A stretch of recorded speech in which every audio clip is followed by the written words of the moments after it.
Burn them, poison them, mow them down. Invasive plants just keep coming back, according to experts, and the species is causing headaches across the state of Michigan. Such a problem in Oakland County that the Road Commission has even chipped in more than $250,000 in recent years to combat the plants. 7 Action News reporter Matthew Smith is in Novi this morning, giving us a closer look, but you know, we can't really see him here. Matt?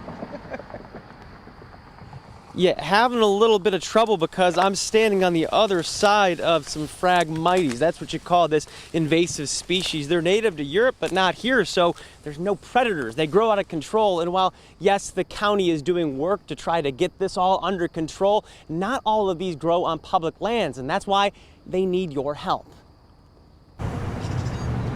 It looks innocent enough, but these Phragmites are a killer, strangling off plant life and keeping everything else out. It outcompetes the other things that are present there. So there just starts to be more and more Phragmites and less of whatever was there before. And eventually this is kind of the end result. So you get a situation where you have basically all Phragmites and nothing else. Bird habitats ruined. Turtles, forget about it.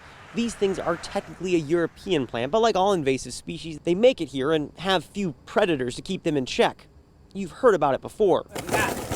In Novi, I've told you about red swamp crawfish. Delicious, but capable of spreading and ruining Michigan beaches. Asian carp threaten the Great Lakes multi-billion-dollar fishing and tourism industry if they make it here. So millions of dollars are being poured in to stop them. But Phragmites pose a different concern.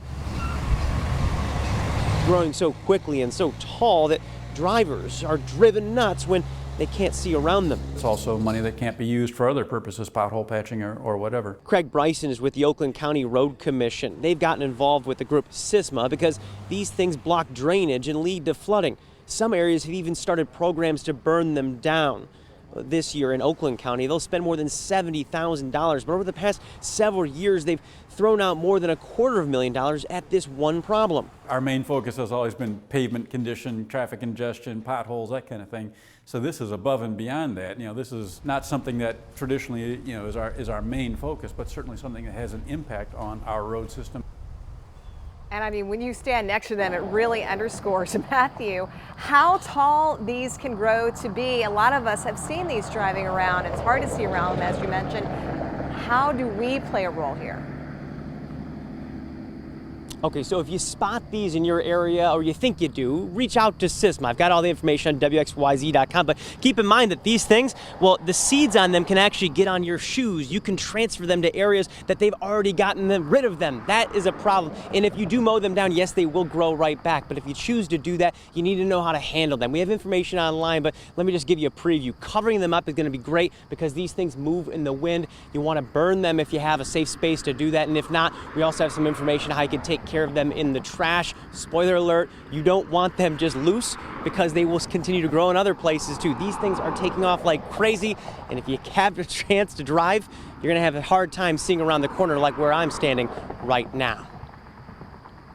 Sure. Thank you very much for letting us know about the Phragmites. Who knew?